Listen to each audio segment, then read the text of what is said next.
தம்பி ஓகேவா? அனைத்து ஊடக நண்பர்களுக்கும் பத்திரிகை நண்பர்களுக்கும் காலை வணக்கம்.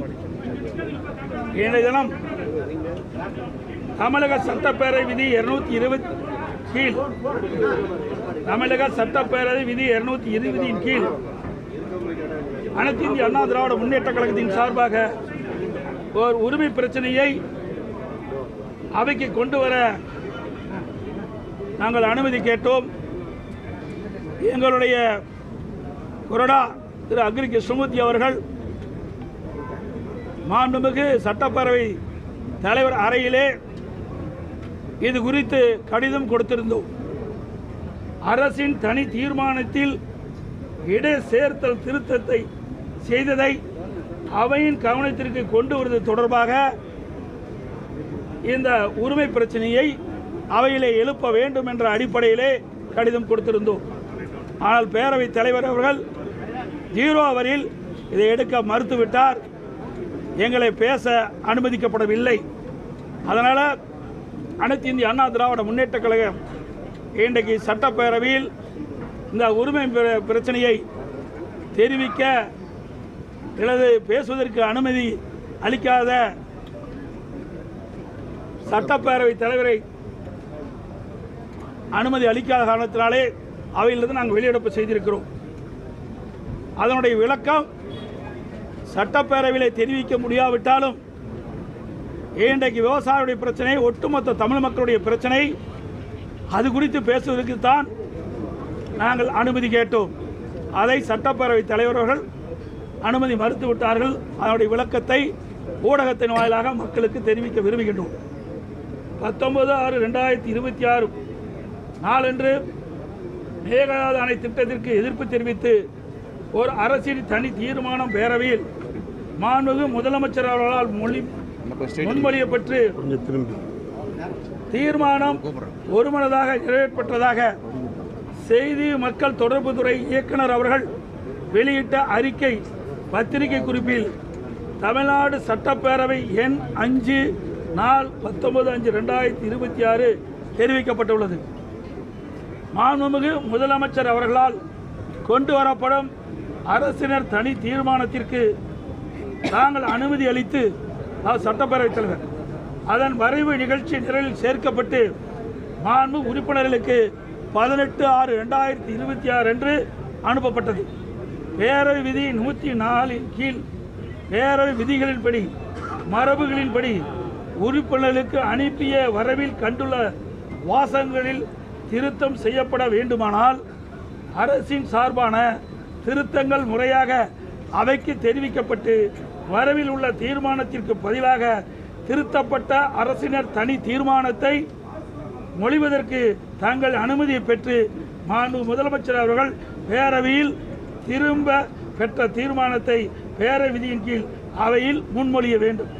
உதாரணமாக ஏற்கனவே சட்டமன்றத்தில் நடைபெற்ற நிகழ்வுகள் 31/5/2006 அன்று பேரவையில் உயர்கல்வி நிலையங்களில் இதர பிற்படுத்தப்பட்ட வகுப்பினருக்கு 27 விழுக்காடு இடஒதுக்கீடு வழங்க மத்திய அரசை கோரும் அரசினர் தனி தீர்மானம் அப்போதைய பேரவை முன்னவர்களால் திருத்தங்களோடு மொழியப்பட்டு விவாதிக்கப்பட்டு நிறைவேற்றப்பட்டது. அதே போல 15/4/1974 அன்று மாண்புமிகு திரு மு கண்ணப்பன் அவர்களால் ஜாதி பிரிவு உட்பிரிவு வேறுபாடின்றி இந்து சமயத்தைச் சேர்ந்த தகுதி உள்ளவர்களிடையே இருந்து அர்ச்சகர்கள், பூசாரிகள், ஏனைய உள்துறை ஊழியர்கள் இந்து சமய நிறுவனங்களில் நியமிக்க இயலும் வகையில் அரசமைப்பு திருத்தப்பட வேண்டும் என்பது குறித்து அரசின் தனி தீர்மானம் முன்மொழிக்கப்பட்ட போது திரு KM சுப்பிரமணியம் மற்றும் திரு பே சமுத்திரபாண்டியன் ஆகியோரால் திருத்தங்கள் முன்மொழியப்பட்டு வழிமொழியப்பட்டு விவாதிக்கப்பட்ட பின்னர் திருத்தங்கள் பேரவையின் அனுமதியோடு திரும்ப பெறப்பட்டன. தங்களின் அனுமதி பெறாமலும் திருத்தம் செய்வது குறித்து பேரவைக்கு அறிவிக்காமலும் தீர்மானத்தை திருத்தி மொழிந்தது அவை விதிகளுக்கு முரணானது. மேலும் மாண்புமிகு உறுப்பினர்கள் தங்கள் கருத்துக்களை தெரிவித்த பின்னர் எதிர்க்கட்சி தலைவர் தம்முடைய உரையில் தான் அரசின தனி தீர்மானத்திற்கு திருத்தம் தெரிவித்து அறிவிப்பு அளித்துள்ளதாக தெரிவித்து தனது கருத்தை தெரிவித்தவுடன் அதனை ஏற்றுக்கொண்டு அரசினர் தனி தீர்மானத்தில் இணைத்துக் கொள்வதாக மாண்பு முதலமைச்சர் அவர்கள் பதிலுரையில் வழங்கியுள்ளார்கள். பேரவை விதி 36(5) கீழ் உறுப்பினர் அளித்துள்ள அறிவிப்பு தங்களால் அனுமதிக்கப்பட்டு அனைத்து உறுப்பினர்களும் அது பற்றிய தகவல் முன்னரே அளிக்கப்பட வேண்டும். ஆனால் மாண்பு முதலமைச்சர் அவர்களுக்கு மட்டும் திருத்தம் குறித்து அறிவிப்பு முன்னரே அறிவிக்கப்பட்டு அதற்கான பதில் தட்டச்சு செய்யப்பட்டு மாண்பு முதலமைச்சர் அவர்களால் அவையில் வாசிக்கப்பட்டது அவை உறுப்பினர் உரிமையை மீறிய செயலாகும். திருத்தம் குறித்து தகவல் அனைத்து உறுப்பினர்களுக்கும் தெரிவிப்பதற்கு முன்னர் மாண்பு முதலமைச்சர் அவர்கள் தீர்மானத்தில் திருத்தத்தை சேர்த்தது அவையின் உரிமையை மீறிய செயலாகும். ஆனால் மாண்பு முதலமைச்சர் அவர்களுக்கு மட்டும் திருத்தம் குறித்த அறிவிப்பு முன்னரே அளிக்கப்பட்டு அதற்கான பதில் மாண்பு முதலமைச்சர் அவர்களால் அவையில் வாசிக்கப்பட்டது அவை உறுப்பினர் உரிமையை மீறிய செயலாகும்.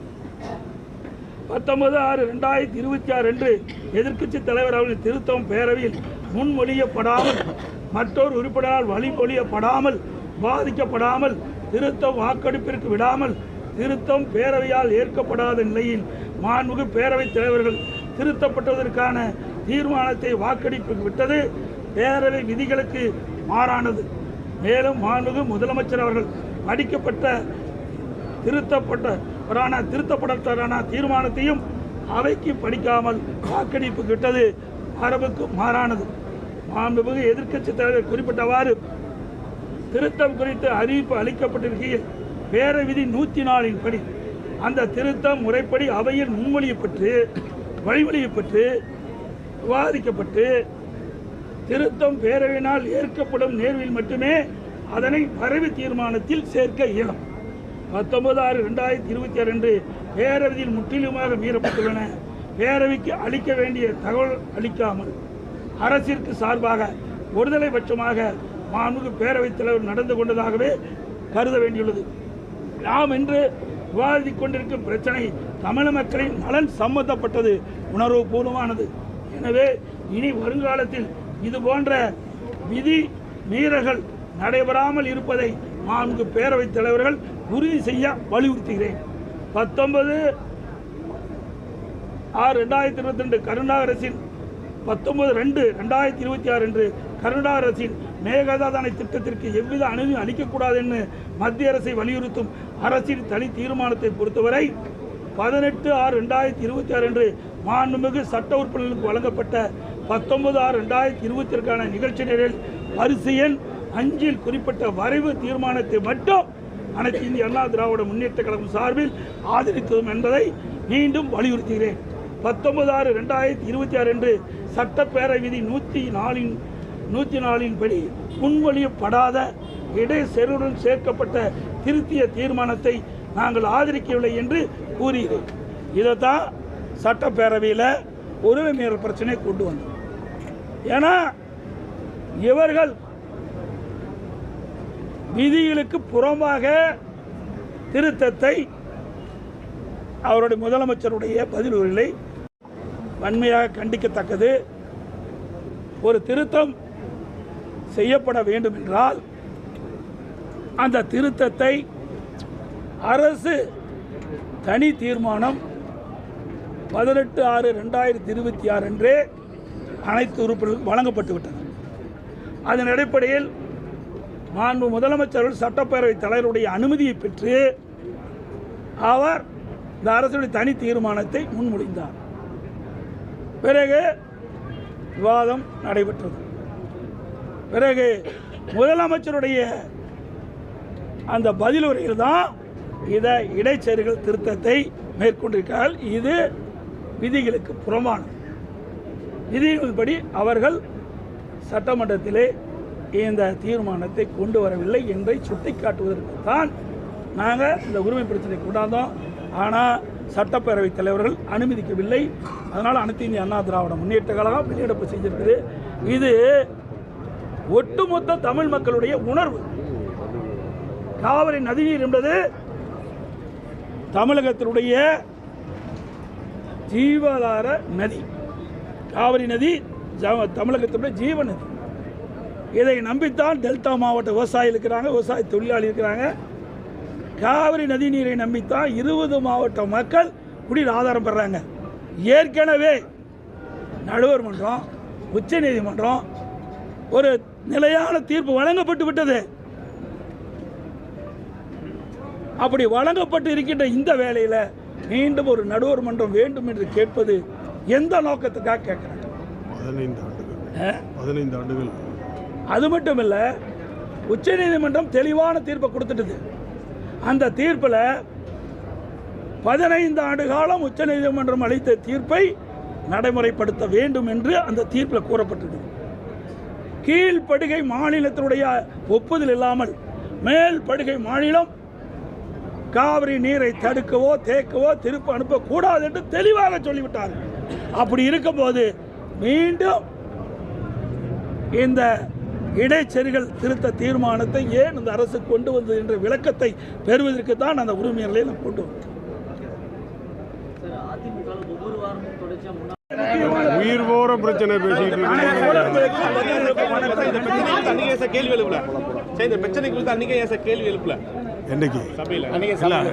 அனுமதி உடனே கடைசியா பேசிட்டு விட்டாங்க.